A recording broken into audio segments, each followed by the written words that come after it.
News 24 घडामोडी श्वास चालू घडामोडींचा। गणेश किराणा स्टोअर पेटवायचा प्लॅन होता।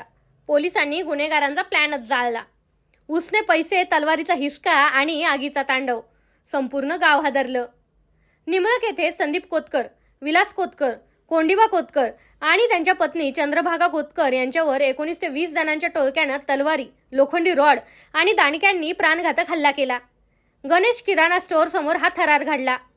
उसने पैसे देत नाही म्हणून माजलाय असं म्हणत हल्लेखोरांनी संदीप कोतकर यांच्या डोक्यावर तलवारीचा घाव घातला। दुकान पेटवण्याचा प्रयत्न केला। 4 चाकी गाडी फोडली आणि 5,000 रुपये घेऊन फरार झाले। या प्रकरणात MIDC पोलिसांनी वेगवान कारवाई करत 12 जणांना अटक केली। आरोपींमध्ये संतोष रघुनाथ धोत्रे, मट्टस उर्फ अजय सोमनाथ गुळवे, अमोल गोरख आव्हाड, विशाल भाऊसाहेब पाटोळे, सुधीर प्रदीप दळवी, आबा उर्फ राहुल नाथा गोरे, तुषार लहानू पानसरे, अक्षय बाळासाहेब ठुबे, यश सुनील सरोदे उर्फ प्रेम, सूरज अरविंद भिंगारदिवे उर्फ खंडू, करण गौतम अवताडे आणि शरद जगन पाटोळे यांचा समावेश आहे।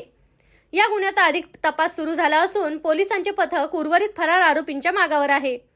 ही कारवाई पोलीस अधीक्षक राकेश ओला, अपर पोलीस अधीक्षक प्रशांत खैरे, उपविभागीय पोलीस अधिकारी संपतराव भोसले यांच्या मार्गदर्शनाखाली MIDC पोलीस स्टेशनचे निरीक्षक माणिक चौधरी, पोलीस सहाय्यक इन्स्पेक्टर विनोद परदेशी, पोलीस सहाय्यक इन्स्पेक्टर मनोज लोंढे, पोलीस सहाय्यक इन्स्पेक्टर विकास जाधव, पोलीस सहाय्यक इन्स्पेक्टर देविदास भालेराव आणि त्यांच्या पथकाने केली। प्रतिनिधी स्वामी गोसावी, न्यूज 24 घडामोडी, अहिल्यानगर। इंग्लिश बोला फ्लुएंट कारण सोबत आहे प्रॉमिनंट।